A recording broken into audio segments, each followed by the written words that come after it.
This video sponsored by MyMod. இந்த ஆப்பில் நீங்கள் பர்ச்சேஸ் பண்ணக்கூடிய எல்லா ப்ராடக்ட்டும் உங்களுக்கு மலிவான விலையிலே கிடைக்குது. இதில் நிறைய ஆஃபர்ஸ் அண்ட் கூப்பன்ஸ் ப்ரொவைட் பண்ணுறாங்க. ஸோ இதோட லிங்க் உங்களுக்கு டிஸ்கிரிப்ஷனில் கொடுக்குறேன். தேவைப்படுறவங்க யூஸ் பண்ணி பாருங்கள். பாகிஸ்தான் பக்கமாக போகிறீங்க. துருக்கிக்கு அடுத்த செக். பருத்தி கூட்டமைப்பு எடுத்த அதிரடி முடிவு. ஆபரேஷன் சிந்தூர் நடவடிக்கையை கண்டித்து பாகிஸ்தானுக்கு ஆதரவாக துருக்கி, அஜர்பைஜான் நாடுகள் உள்ளன. இதனால் அடுத்த 2 நாடுகளையும் புறக்கணிக்க நம் நாட்டு மக்கள் முடிவு செய்து வருகின்றனர். அதேபோல் வர்த்தக உறவையும் துண்டித்து வருகின்றனர். அந்த வகையில் இந்திய பருத்தி கூட்டமைப்பு சார்பில் துருக்கியுடனான வர்த்தகம் என்பது கைவிடப்பட்டுள்ளது. பயங்கரவாதிகளை பாகிஸ்தான் ஆதரவு தெரிவித்து வருகிறது.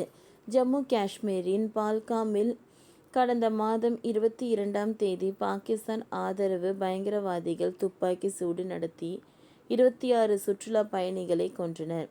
இதையடுத்து ஆபரேஷன் சிந்தூர் நடவடிக்கையை துருக்கி, அஜர்பைஜான் நாடுகள் கண்டித்தன. இதற்கு முக்கிய காரணம் 2 நாடுகளும் பாகிஸ்தானுடன் நெருக்கமாக காட்டி வருகிறது.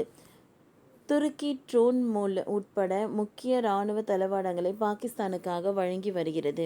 மேலும் பாகிஸ்தானுடன் எதிராக நம் நாட்டு மேற்கொண்ட ஆபரேஷன் சிந்தூர் நடவடிக்கையை துருக்கி எதிர்த்து தெரிவித்திருக்கிறது. இதையடுத்து துருக்கியை புறக்கணிக்க நம் நாட்டு மக்கள் தொடங்கியுள்ளனர். அதேபோல துருக்கியுடனான வர்த்தகத்தையும் நம் நாட்டு நிறுவனங்கள் ரத்து செய்து வருகின்றன. நம் நாட்டின் நலனுக்காக எதிரான நிலைப்பாடு கொண்ட நாட்டுடன் எந்த தொடர்பும் கிடையாது என்பதை காட்டும் வகையில் நம் நாட்டு மக்கள் வர்த்தகங்கள் இந்த முடிவுகளை எடுத்து வருகின்றன.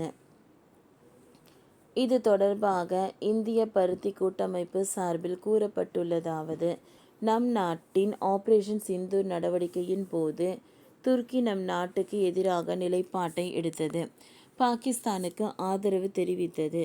துருக்கி பாகிஸ்தானுக்கு ட்ரோன் உட்பட ஆயுதங்களை வழங்கி நம் நாட்டுடன் மீதான தாக்குதலுக்கு உதவி செய்தது. காஷ்மீர் விவகாரத்தில் எப்பொழுதுமே ஐநா உட்பட பிற சர்வதேச அமைப்புகளில் துருக்கி பாகிஸ்தானுக்கு ஆதரவாக உள்ளது. இது நம் நாட்டின் இன்றியமையாமைக்கு எதிராக உள்ளது. துருக்கி நம் நாட்டிலிருந்து பருத்தி உட்பட பிற பொருட்களை இறக்குமதி செய்கிறது. துருக்கி ஆண்டுக்கு 74.24 மில்லியன் அமெரிக்க டாலர் அளவுக்கு பருத்தி நம்மிடம் இருந்து வாங்குகிறது. துருக்கியில் இருந்து இந்தியாவுக்கான ஏற்றுமதி என்பது 2.84 பில்லியன் அமெரிக்க டாலர் வரை உள்ளது.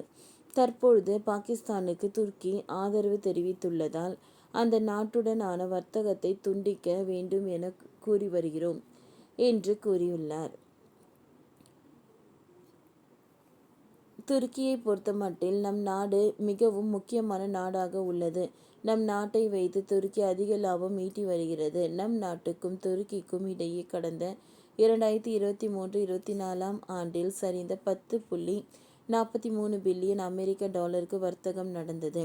இதில் 6.65 பில்லியன் டாலருக்கு துருக்கியில் இருந்து பொருட்களை நாம் ஏற்றுமதி செய்துள்ளோம். 3.78 பில்லியன் அமெரிக்க டாலர் அளவுக்கு நாம் துருக்கிக்கு ஏற்றுமதி செய்துள்ளோம். அதேபோல் மறுபுறம் 2000 ஆகஸ்ட் முதல் 2024 மார்ச் மாதம் வரை துருக்கிக்கு நம் நாட்டில் இருந்து அந்நிய முதலீடு, நேரடி முதலீடு என்ற வகையில் 200 மில்லியன் அமெரிக்க டாலர் கிடைத்தது. இந்நிலையில் தான் துருக்கியை நம் நாட்டுக்கு வர்த்தகத்திற்கு தொடர்ந்து புறக்கணிக்க தொடங்கியுள்ளனர் என்பது குறிப்பிடத்தக்கது. ஓகே ஃப்ரெண்ட்ஸ், இந்த வீடியோ உங்களுக்கு யூஸ்ஃபுல்லாக இருந்ததுன்னா லைக் பண்ணுங்கள், ஷேர் பண்ணுங்கள், சப்ஸ்கிரைப் பண்ணுங்கள். தேங்க்யூ.